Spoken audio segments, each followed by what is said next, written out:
Selamat pagi, perkenalkan nama saya Yohanes Mukaleka, SSI, MSI. Saya salah satu dosen di program studi pendidikan fisika STKIP WT Bulang. Saat ini saya mengampu salah satu mata kuliah yang ada di kurikulum kami di program studi, yaitu mata kuliah termodinamika.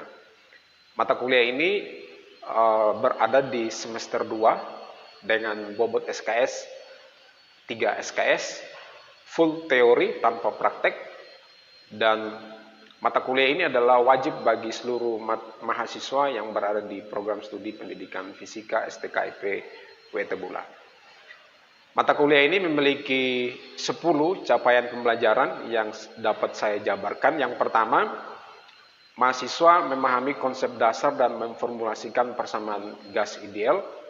Capaian pembelajaran yang kedua, mahasiswa memahami konsep dasar dan memformulasikan berbagai persamaan dalam termodinamika. Capaian pembelajaran yang ketiga, mahasiswa memahami konsep temperatur dan bagaimana cara pengukurannya. Yang keempat, mahasiswa mampu memformulasikan matematika untuk termodinamika. Capaian pembelajaran yang kelima, mahasiswa mampu memformulasikan persamaan keadaan untuk termodinamika sederhana.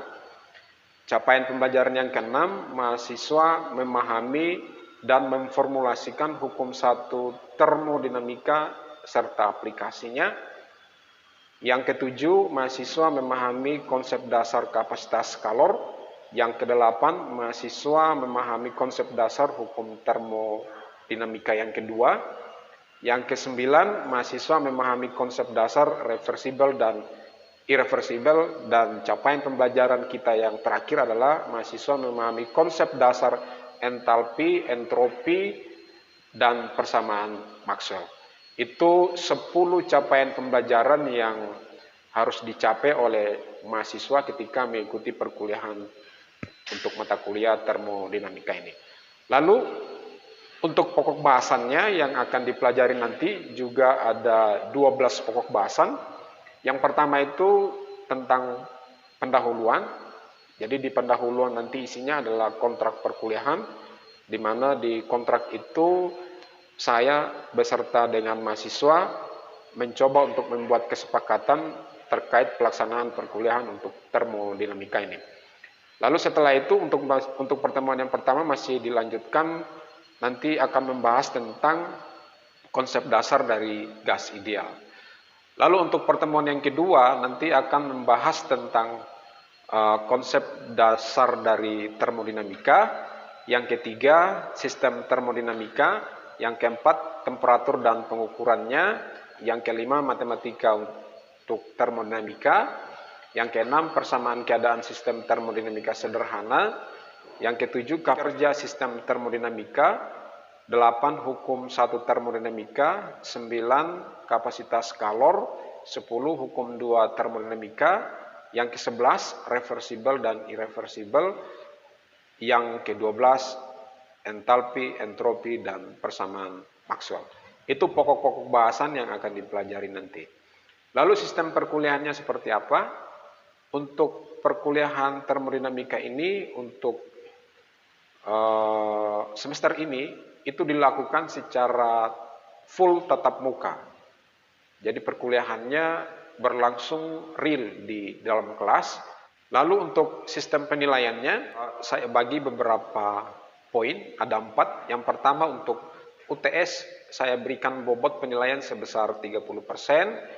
Untuk UAS-nya saya beri bobot 40%, presensi 10%, dan keaktifan di kelas sebanyak 20%. Untuk keaktifan di kelas ini saya memberikan porsi yang cukup besar, yaitu sebesar 20%, dengan tujuan untuk melihat bagaimana mahasiswa itu terlibat dalam perkuliahan ini. Jadi harapan saya mahasiswa itu tidak hanya datang mengikuti perkuliahan, duduk, diam, dan setelah itu pulang.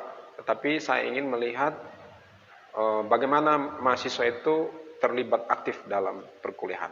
Untuk proses perkuliahannya, saya mengambil pertemuan yang kedua sebagai sampel untuk pembuatan video ini. Mari kita saksikan video berikut ini. Selamat siang adik-adik. Oke. Bagaimana kabarnya hari ini? Baik ya. Tadi ada kuliah apa sebelum kuliah yang ini? Tidak ada ya? Oke, berarti untuk hari ini yang pertama mata kuliah ini, termodinamika. Oke, baik. Minggu lalu kita sudah pertemuan yang pertama. Jadi minggu lalu itu kita bahas tentang pendahuluan, ya kan? Pendahuluan itu kita bahas juga kontrak kuliah, lalu konsep dasar dari gas ideal. Ya, masih ingat ya materi yang kemarin? Masih ingat? Oke, baik. Pertemuan kita kedua itu membahas tentang konsep dasar termodinamika.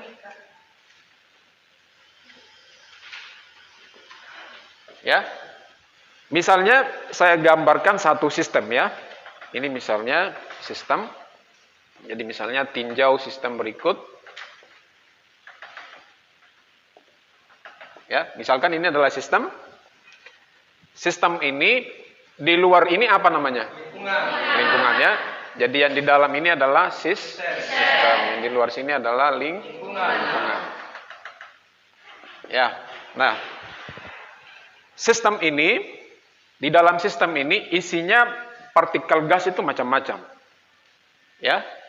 Jadi di sini katakan ini isinya partikel gas, jumlahnya itu kita tidak bisa tahu. Ya, tetapi partikel gas ini, semua partikel gas ini berbeda-beda. Ya, baik dari segi ukurannya, kecepatannya, masanya semua beda-beda. Ya. Oke. Lalu yang namanya sistem, karena di sini ada partikel gas itu, maka memungkinkan semua partikel gas ini saling berhubungan, ya, saling terikat.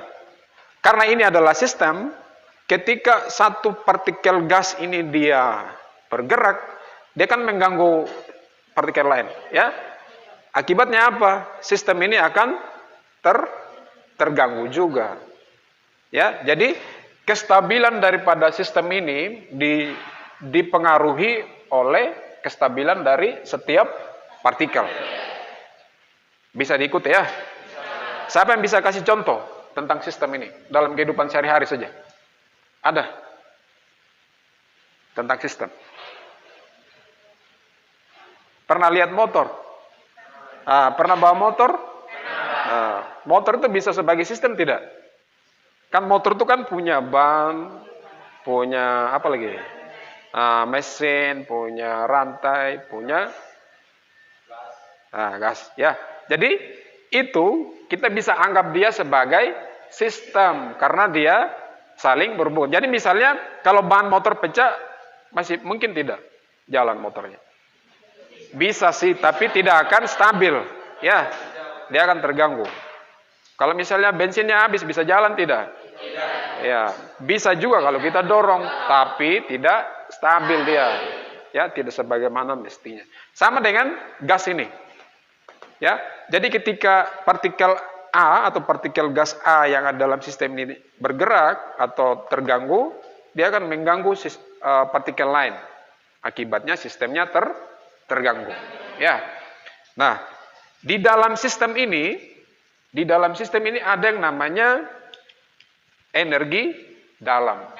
Namanya adalah delta U, ya. Jadi delta U itu adalah energi dalam.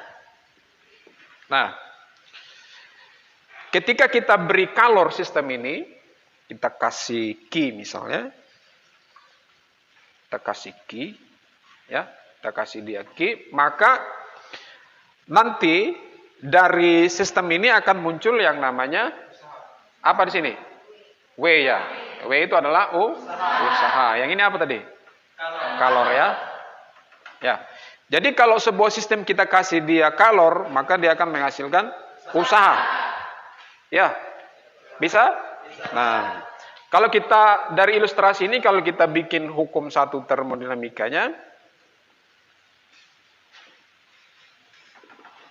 Maka kita bisa tulis begini kan.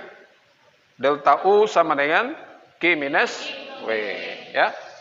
Jadi delta U ini bergantung dari kalor yang masuk dan besar usahanya. Ya, bisa? Jadi delta U sama dengan Q minus W. Bisa juga delta U sama dengan Q plus W, bisa juga. Tergantung dari mana itu usaha, apakah dari lingkungan atau dari sistem itu sendiri. Ya, bisa? Oke. Nah, ya. Nah, energi dalam itu semua energi yang ada di dalam sistem. Ya. Semua energi yang ada di sini itu bisa dianggap sebagai energi dalam. Pada umumnya, energi dalam itu atau delta U itu biasanya dia dibagi menjadi berapa? Kalau energi sendiri biasanya berapa? Ada dua kan? Ada energi kinetik, ada energi potensial. Nah, energi kinetik dan energi potensial itu dianggap sebagai energi dalam. Nah, kalau kita tuliskan delta U sama dengan, itu bisa dijabarkan menjadi dua, ada EK, ada EP. Nah, nanti energi kinetik ini macam-macam lagi. Ya, ada energi kinetik translasi, ada EK rotasi, ada apa lagi? Ada EK vibrasi.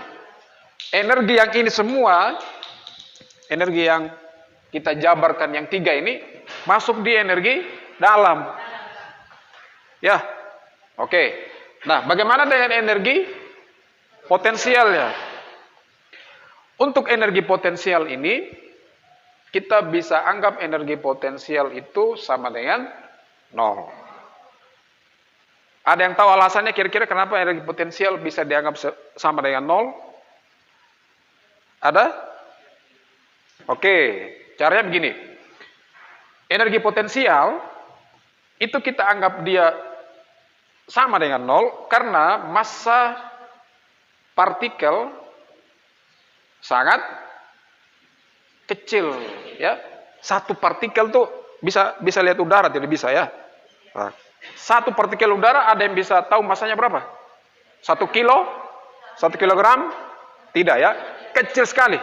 Hampir mendekati 0. Sehingga kalau kita masukkan ke hukum Newton itu ya, EP sama dengan M1 M2 per R kuadrat, di sini ada G ya. Ya, maka ini nanti akan menjadi 0. Ya kan? Jadi kalau ininya 0, ininya 0, berapa EP-nya? 0 juga kan? Ya. Jadi misalnya G dikali massa M1 0. Partikel 1 ya. Massa partikel 2 berapa? 0 juga karena sangat kecil. Dibagi dengan misalnya jaraknya anggaplah 10 cm ya. Contoh ya. Berarti ini berapa nih? G dikali 0 0 bagi 10 0. Ya. Sehingga energi potensial di sini untuk partikel gas ini kita anggap dia sebagai sama dengan 0. Tinjaunya seperti ini ya. Nah, oleh karena itu, maka energi dalam sistem itu delta U itu sama dengan apa? EP-nya sudah sama dengan 0, maka energi dalamnya sama dengan apa? Sama dengan EK. Jadi semua energi kinetik itu dianggap sebagai energi dalam, ya, sehingga energi dalamnya itu adalah sama dengan energi kinetik. Begitu ya? Bisa? Oke. Nah, sekarang bagaimana perubahan dari energi dalam ini? Apa yang berpengaruh dia? Energi dalam ini bisa berubah karena apa gitu ya? Kira-kira menurut kalian energi dalam ini akan berubah ketika apa? Ketika ada perubahan suhu ya. Dan ini kan kemarin kan kita sudah peroleh bahwa energi kinetik itu kan sama dengan 3/2 N dikali K dikali T. Ini untuk gas apa nih? Untuk gas monoatomik. Kalau untuk gas diatomik EK-nya berapa? 5/2 N dikali K dikali T. Ya, ini untuk gas diatomik. Gas diatomik. Kira-kira tahu tidak gas monoatomik, gas diatomik? Kalau gas monoatomik, atomnya berapa? 1 ya, 1 atom. Contohnya apa? Ya? Yang atomnya 1. Nah, itu ada di gas mulia ya. Ya. Golongan 8. Nah, nanti lihat lagi di gas mulia ya. Oke, ini atomnya dia hanya 1. Jadi kalau yang seperti ini dia energi kinetiknya sebesar 3/2 NKT. Kalau yang gasnya 2 atom atau atomnya 2. Ada O2 ya. Ada H2. Nah, yang ini nih, yang ini dia bisa rotasi dia. Ya, yang atomnya 2. Jadi ada lengan nanti. Ada rantai dia. Karena ada rantai, ada jarak, dia bisa putar. Begitu ya? Bisa? Oke, jadi delta U kita bisa jabarkan begini. Delta U sama dengan apa? 3/2 N dikali K dikali T. Lalu yang kedua delta U sama dengan 5/2 N K dikali T. Ya? Oke, ada pertanyaan? Sampai sini? Ada? Oke. Nama siapa? Ya, Leon. Bagaimana Leon kira-kira? Ya. Kenapa energi potensial sama dengan 0? Oke. Ada yang bisa bantu saya untuk menjelaskan kenapa energi potensialnya sama dengan 0? Tadi sudah toh? Sudah kita pelajari kan? Oke, nama siapa? Naomi Billy. Coba maju depan, Naomi. Bisa bantu saya? Oke, maju. Butuh spidol? Tidak? Oke. Di sini supaya teman sana bisa lihat. Jadi pertanyaannya Leon, kenapa energi potensialnya bisa sama dengan 0 gitu. Oke. Kalau tadi yang Bapak sudah jelaskan tadi, kenapa energi potensialnya itu sama dengan 0? Karena di sini alasannya massa partikelnya sangat kecil, jadi energi potensialnya itu sama dengan 0. Ya. Kira-kira Leon sudah bisa terjawab apa yang ditanya? Sudah. Oke, jadi karena massa partikel ini sangat kecil ya, hampir mendekati 0 ya, sama dengan 0 gitu. Silakan duduk, Ade. Silakan duduk. Ya, sehingga ketika kita masukkan di sini, kalau sudah 0 kali 0 ya, bagi dengan bilangan berapapun pasti 0 dia. Sehingga energi dalam itu adalah sama dengan energi kinetik. Ya. Jadi semua energi kinetik ini berubah menjadi energi dalam gitu. Ya. Oke, nah sekarang kira-kira apa yang bisa menyebabkan energi dalam di sini dia bisa berubah? Suhu. Taunya dari mana? Ya? Taunya dari mana? Dari sini kan? Iya kan? Dari sini kan? Ini N itu kan konstanta. K juga konstanta. Sehingga yang bisa berubah itu kan hanya T. Ya. Ini kan konstanta semua ini. N itu konstanta, K juga konstanta. Ini 3/2 konstanta juga. Tidak akan berpengaruh dia terhadap nilai delta U. Sehingga yang memungkinkan delta U ini berubah ketika ada perubahan suhu. Maka persamaan ini kita bisa rubah seperti apa? Ya, maka ini kita bisa rubah dia delta U sama dengan 3/2 N dikali K dikali delta T. Ya. Ini delta U sama dengan 5/2 N dikali K dikali delta T. Nah, kalau dia seperti ini, kelihatan ya, bahwa ketika terjadi perubahan suhu, ini akan berubah. Yang berikut tentang proses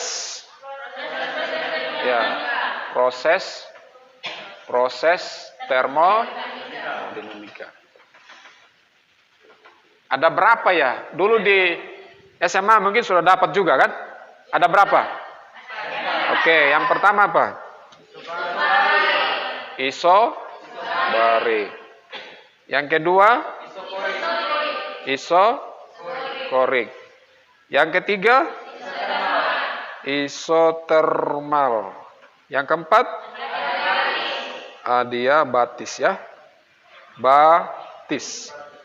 Nah, jadi ini proses-proses dalam termodinamika ya. Jadi gas itu pasti dia melalui 4 proses ini. Ya, ada yang bisa isobarik, ada yang isokorik, ada isotermal, ada yang adiabatis. Nah, semua proses yang ada ini prosesnya beda-beda. Ya, tidak sama semua ini. Ada yang tekanannya tetap, ada yang volumenya tetap dan lain sebagainya ya. Sekarang kita lihat satu-satu. Kita mulai dari ini dulu. Kalau iso itu sama. Supaya mudah paham ya. Sama atau tetap atau konstan. Ya. Jadi iso ini artinya tetap atau tidak berubah atau konstan. Nah, untuk tahu apa ini isobarik, lihat lagi. Bar itu apa? Barometer, pernah dengar barometer? Nah, barometer itu apa? Untuk ukur apa dia? Iya, untuk ukur tekanan. Ya. Jadi bar itu artinya tekanan. Lawan dari tekanan apa? T kiri. Tidak ada ya.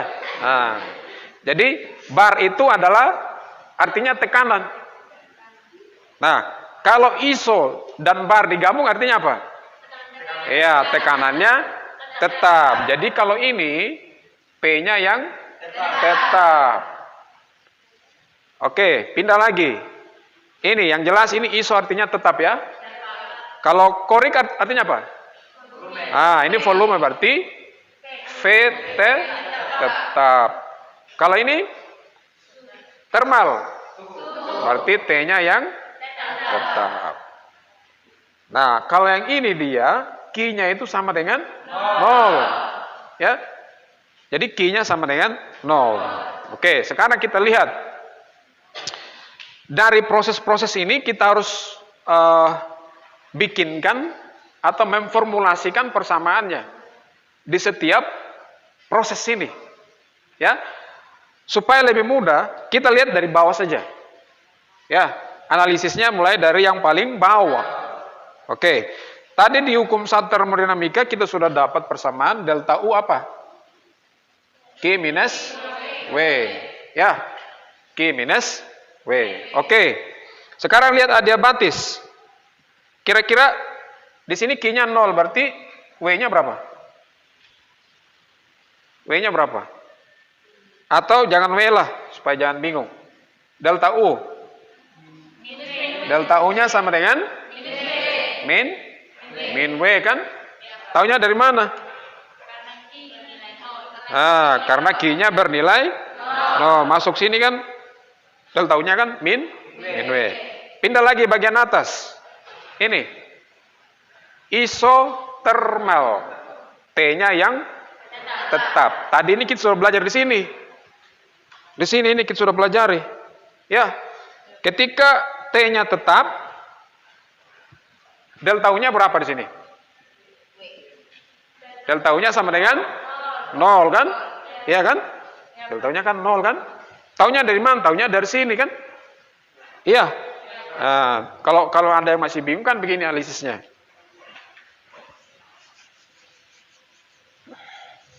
Jadi ini saya garis dulu di sini ya.